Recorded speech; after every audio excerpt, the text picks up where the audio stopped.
Okay. So today I'm gonna give you guys my best sourdough starter secret. And I found this from a lady, I think she's from Ukraine.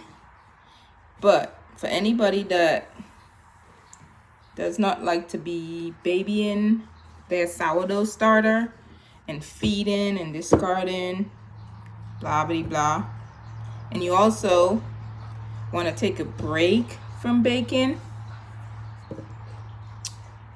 I found what I would say is the best secret. Because I used to do the feed it at least once a week method.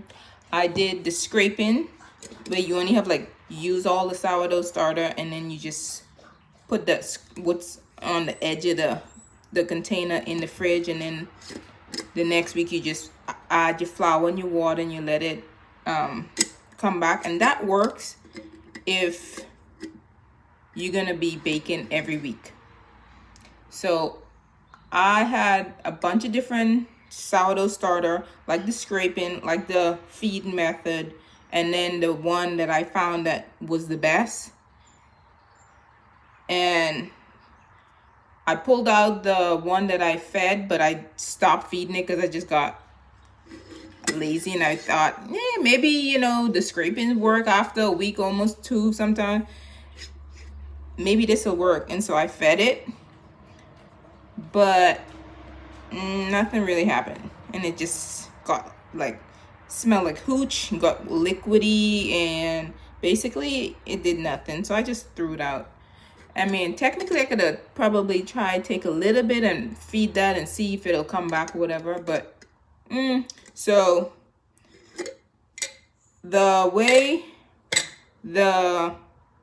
my new favorite way to store sourdough starter, if you're not gonna bake for a month more and it actually worked, because at first, the first time I tried it, I was like, ugh, I don't know if this is gonna work, because none of the other ones worked for like long term. Like you just leave it in the fridge for months, you know what I mean, without baking. But this method, it works so well. Let me just show you. This is from that method. And when you take it out to feed it, it's gonna take more than like, I fed this yesterday morning, I think, and it looked like, oh, it's not gonna do anything. But this morning when I woke up, it was like way more than double. It's coming down now, so it's good to bake with and to take out some for your next, like to put in the fridge to store away. So what I'm gonna do is I'm gonna show you what I do to save some of it before I bake with it. I'm gonna take out a little bit to put it in the fridge, and it can stay there it probably can stay there for a year. So you take a small container and you take some of this, look at that. I mean, if you can see inside, the bubbles are ridiculous. You take some of the sourdough starter.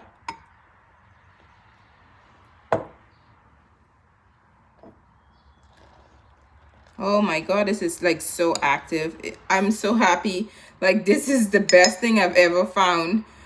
I thought all my starters were dead because they were just getting all hoochie and not coming back, not doing anything. And I'm like, oh, I don't want to have to get a new starter or start a new starter. And so I'm gonna get a little bit more. Oh, that is so active.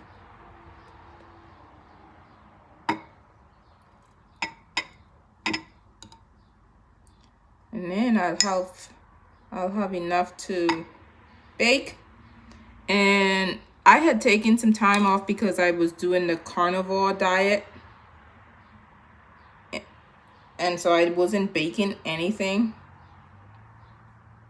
And now I decided I want to start baking again. And so I can go back to the scraping method, which is what I will do for the bake container, for this container. Whatever I don't use, whatever's left in the edge of the jar, I will put that in the fridge without feeding it or anything, and that would be the scraping method. And that works good if you're gonna be baking every week. So I don't think it works very well if you want to store for months, maybe even a year. But so I think this is gonna be good enough. We'll bring this down. Should I put a little bit more? Just in case? No?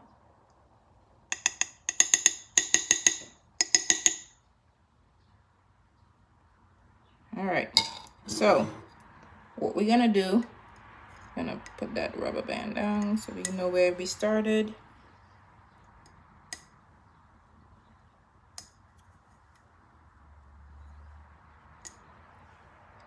This is your starter. This is gonna be my backup starter, because I won't need this since I'm gonna be doing the scraping every week. Now what you do, you take flour, any flour, I don't care what kind of flour you use.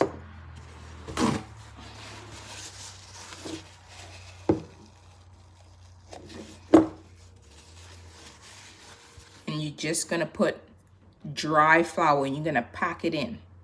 Just pack it in as much as you can get in there, and you leave it. You screw the lid on tight.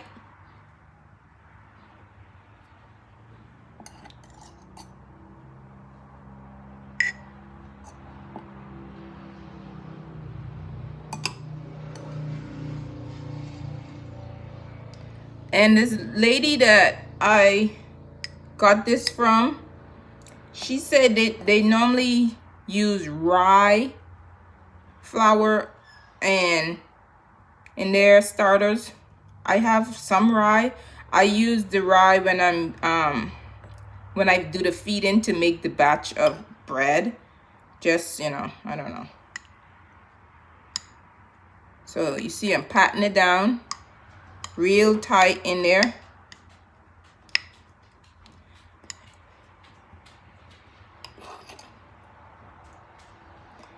And also, like, when you take this out to use it, I don't know if you guys ever made what do they call that when they just mix flour and water and leave it overnight, like the starter for pizza dough, or even like, is it Biblo? I don't remember the name. It has like a mochi consistency. You ever eat mochi?